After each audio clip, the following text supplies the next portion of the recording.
Hey, what's up, everybody? True Boxing here. Thank you for coming back to Get Hit with the Truth. So today we are doing the 2025 first annual Champions Report, as this is going to be on the WBA, the World Boxing Association titles.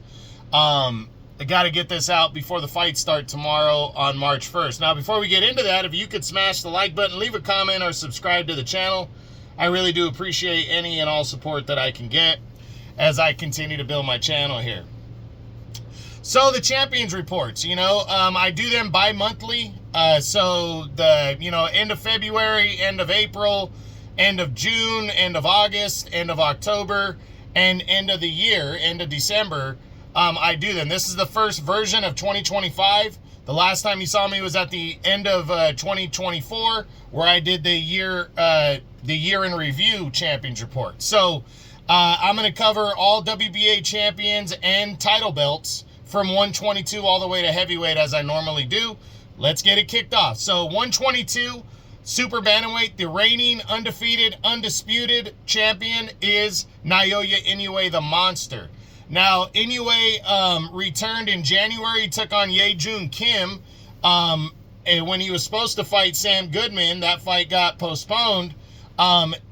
Originally from December, and then they were supposed to fight a month later, and Sam Goodman had to pull out again with an injury.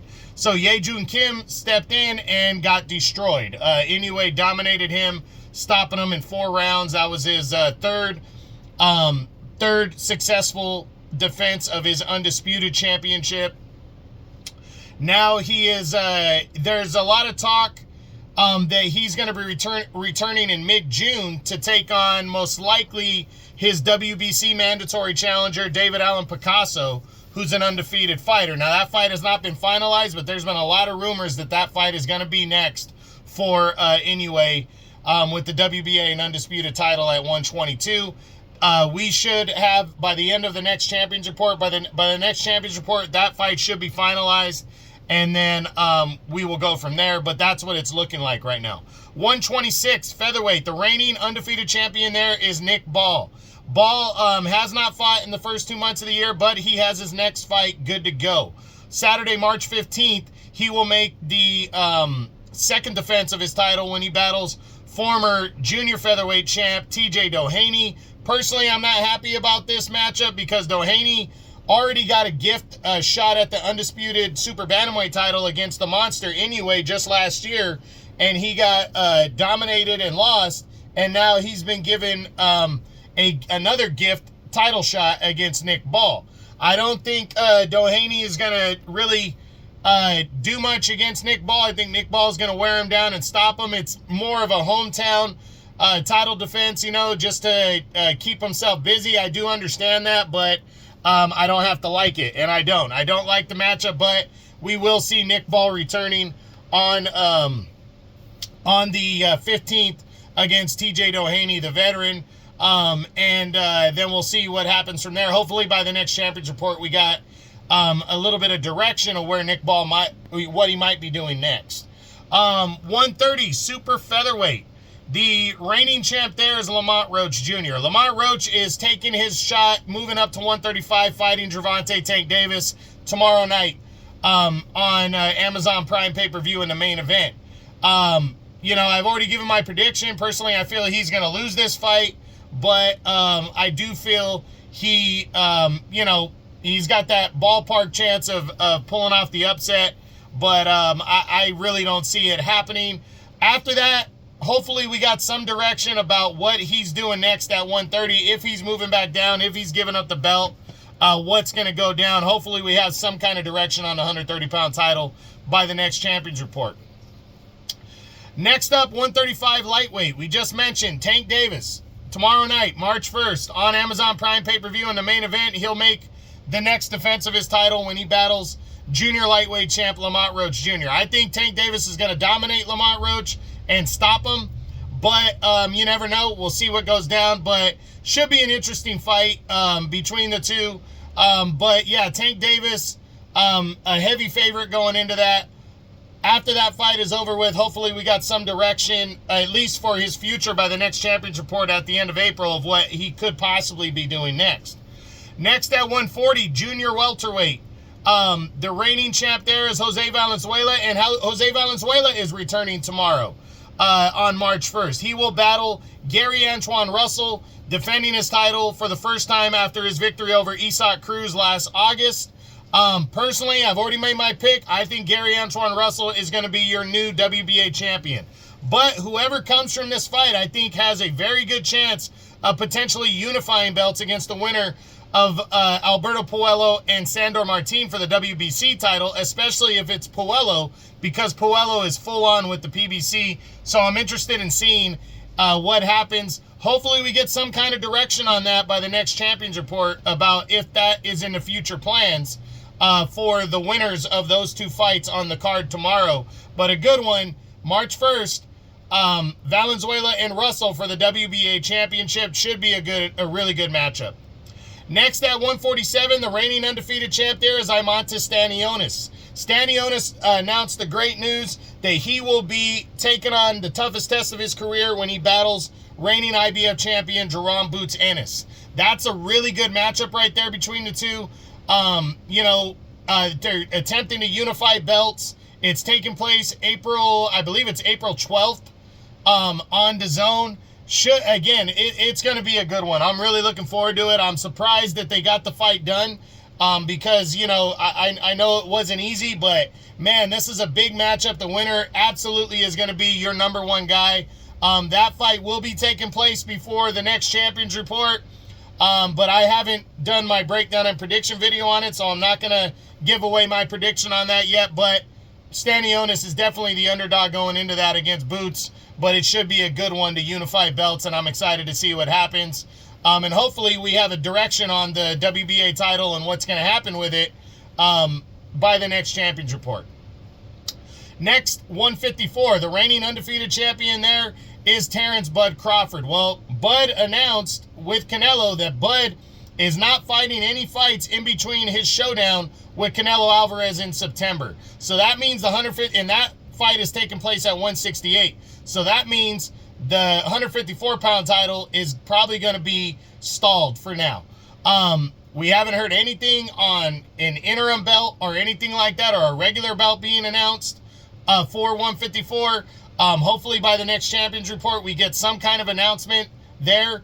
But I wouldn't be surprised if we did get a regular champion. But for now, we got nothing. Again, hopefully by the end of April, we got some kind of direction on what's going to go on with the WBA belt, if they're going to make a secondary belt or something along those lines. Next at 160, the reigning champ there is Erislandy Lara. Really, we haven't heard a ton of news about what he could possibly do next, but I did hear that his number one contender, Yoelvis, I forget his last name. He's an undefeated contender on the rise. That Lara could face him, which I'm kind of surprised because Shane Mosley Jr. has also called him out for a title fight. We don't know anything now, but I do believe that we are going to find out what Lara is possibly going to do next on the next by the end of the next by the next Champions Report at the end of April. Hopefully we hear something. Next, at 168, super middleweight, the reigning unified champion is Canelo Alvarez. Now, Canelo announced his next two fights. So May 3rd, just after our next Champions Report, Canelo will be defending his unified titles, but attempting to unify all the belts at 168 again when he battles undefeated IBF champion William Skull. That is the prelude to a September showdown with Terrence Crawford, which we're hoping is for the undisputed title, and if Canelo wins, it would be for the undisputed title. So I haven't given my prediction on that fight yet. I will have my breakdown video out before the Canelo Skull fight, and then I will give my prediction by the next Champions Report. But we know Canelo and Skull May 3rd for the on DAZN pay-per-view for the undisputed super middleweight championship of the world. Next at 175, light heavyweight. Well, Dimitri Bivol is your new champion, and once again champion. He defeated Artur Beterbiev on the last Crescendo card in their rematch to become the WBA and undisputed light heavyweight championship of champion of the world. He's a two-time WBA champ now with that victory, It was a hard-fought battle between the two, and he was able to pull it off impressively. A great win for Bivol. I'm really looking forward to seeing what he does next. I don't believe the WBA title is going to be one of the belts at risk no matter what he does. I think he's going to be allowed to at least hold on to that belt. But hopefully by the next Champions Report following the victory over Beterbiev, we get a more clear direction about what he's going to have to do next. Because we know Michael Eifert, the IBF mandatory challenger, is first in line if Bivol plans on holding on to that belt. And then we know David Benavidez has also, his WBC interim champ and mandatory challenger, has been ordered to fight Bivol next. But we also know there's the possibility of a rubber match with Arthur Beterbiev. So a lot of moving pieces. He also has a WBO mandatory in Callum Smith, who's the interim champ now. So we're going to see, again, I do believe we're going to have a clear picture on where he's going to go and what he's going to do by the next Champions Report at the end of April. Next, at Cruiserweight, the reigning WBA and Unified Champion is Gilberto Ramirez. Ramirez got ordered by the WBA last month to defend his title against his mandatory challenger, former two-time champ Junior Dorticos. He mentioned after the victory over Chris Billum Smith to unify belts that he might have to make a mandatory. The WBA has confirmed it, and I do believe that's what he's going to do next, prior to a projected unification bout with undefeated IBF champion Jayo Pataya. I do believe they're still going to unify belts later in the year, but I think they're both going to have to get mandatories out of the way first. And that's good because there's nothing that's going to hold them back from being able to unify once they make that decision. So I do believe by the next Champions Report, Gilberto Ramirez's fight with Junior Dorticos will be finalized for him to defend a unified title. We'll see. And finally, the heavyweight belts. Belts, I said. There's two of them. First, the regular champion, Kubrat Pulev, won the title back in December. Hasn't been any official notice on what he's going to do next. There's been people being discussed across the board, but nothing firm. There was Jarrell Big Baby Miller. There was Itama. Nothing is official yet on what Pulev's going to do. I'm hoping by the next Champions Report we have some direction on that. And then finally, the reigning WBA Super Champion and Unified Champ, Alexander Usyk. We don't know what Usyk's going to do next. As of right now, since the Parker Dubois fight fizzled out, didn't happen, Joseph Parker looks to be the front runner. You know, especially since he destroyed Martin Bakole and as a replacement opponent to Joseph Parker. To Daniel Dubois, and the fact that Usyk has already beaten Dubois.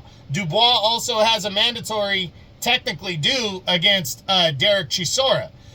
So would Dubois go with that while Usyk fights Parker, and then the winners meet up later on? That could be a possibility. Now, Ajit Caballel has also thrown his name in the mix as he's the WBC interim champion after his knockout victory over Zhilei Zhang. So I'm very interested in seeing how this all plays out. I don't believe that Usyk is going to announce his next opponent by the next Champions Report. But I do think we're going to get somewhat of a more clear direction on what he's going to do next and who he's going to fight. So that's it. That's what I got on the WBA first annual Champions Report of 2025 here at the end of February. I hope you enjoyed the video. Don't forget, we got some good matchups coming up in the next 2 months for WBA belts. Tank Davis tomorrow night defends his lightweight title against Lamont Roach Jr. Jose Valenzuela defends his junior welterweight title against Gary Antoine Russell. Nick Ball on March 15th defends his featherweight title against TJ Doheny, the former champion. I believe we also got Boots Ennis defending, Imantas Stanionis defending his WBA belt and attempting to unify titles against IBF champion Jerome Boots Ennis on April 12th for the welterweight championship. So, and I do believe we're going to have a lot of belts getting announced. It's an exciting time in boxing. Can't wait to see what happens in these next 2 months. I hope you enjoyed the video. If you did, smash the like button, leave a comment, or subscribe to the channel. This is True Boxing. You've been hit with the truth.